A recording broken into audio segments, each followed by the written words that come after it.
Pemirsa, bantuan sosial tunai atau BST untuk warga terdampak pandemi di Kota Surakarta, alokasi pada bulan Mei dan Juni sudah mulai pada tahap pencairan. Terkait dengan hal ini, Wakil Wali Kota Surakarta Teguh Prakosa juga langsung meninjau penyaluran BST untuk memastikan bahwa pencairan BST berlangsung aman dan juga tertib.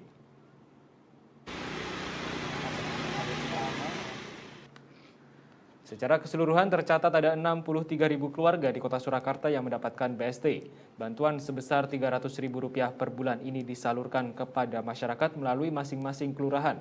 Salah satunya adalah di kantor Kelurahan Keprabon, Kecamatan Banjarsari, di mana jumlah penerima bantuan sebanyak 316 kepala keluarga.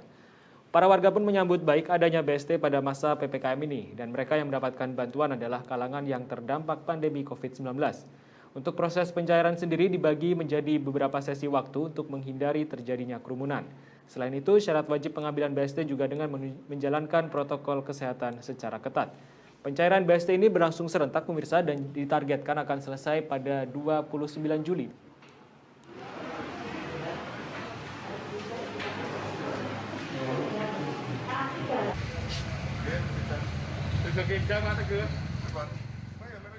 Selanjutnya, Wakil Wali Kota Surakarta Teguh Prakosa juga meninjau pencairan BST di Kelurahan Sondakan, Kecamatan Laweyan, Surakarta.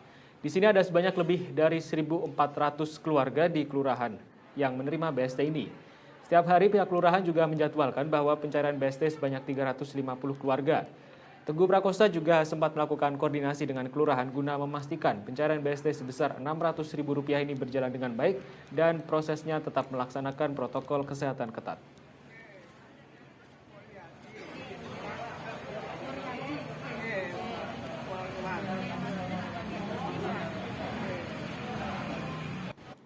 Sementara itu, Kementerian Sosial atau Kemensos mulai mempertimbangkan kebijakan membebaskan para penerima manfaat bantuan pangan non-tunai atau BPNT untuk belanja kebutuhan sembako tidak hanya di e-warung. Rencana Kemensos tersebut didasari banyaknya penerima bantuan BPNT di Kota Pekalongan yang masih mendapatkan selisih harga yang ternyata lebih tinggi dibandingkan saat mereka berbelanja di warung lainnya.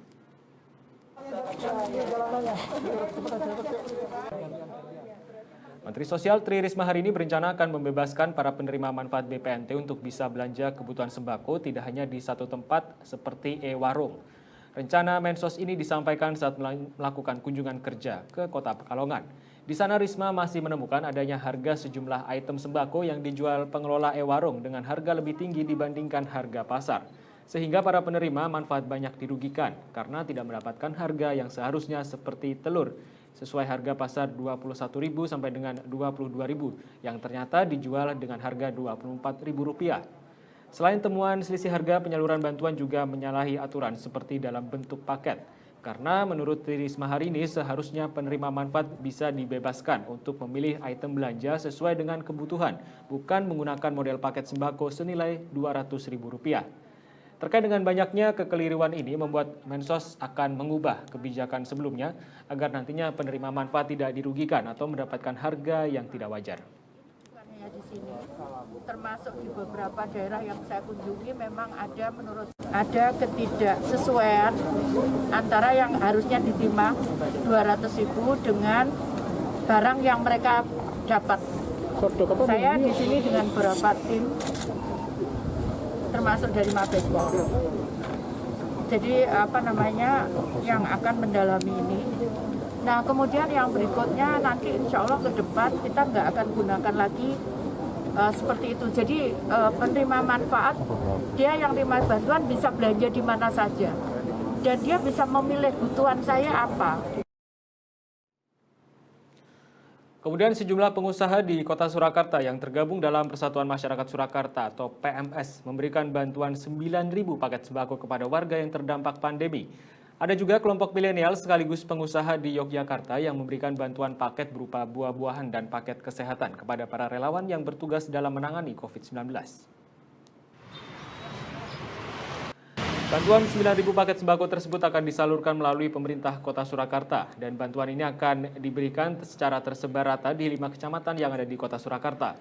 Bantuan ini diberikan untuk meringankan beban warga selama pandemi dan masa PPKM level 4. Sementara itu, pihak Pemkot Surakarta juga mengapresiasi para pengusaha PMS yang mau bergotong royong membantu masyarakat Surakarta.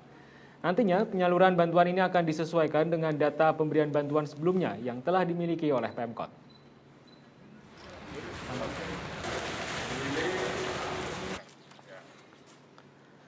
Selanjutnya ada sekelompok milenial sekaligus pengusaha di Yogyakarta yang memberikan bantuan paket buah-buahan dan paket kesehatan kepada para relawan penanganan COVID-19 di posko BPBD DIY.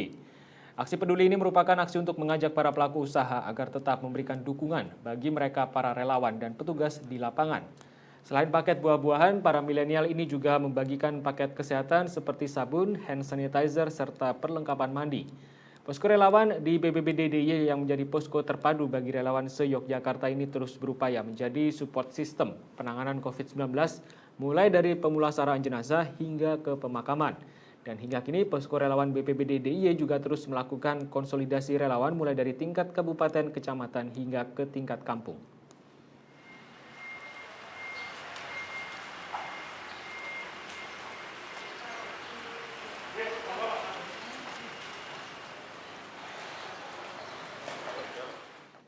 Baik, pemirsa, kami rehat sejenak dan selanjutnya Metro News masih akan kembali dengan informasi lainnya untuk Anda sesaat lagi.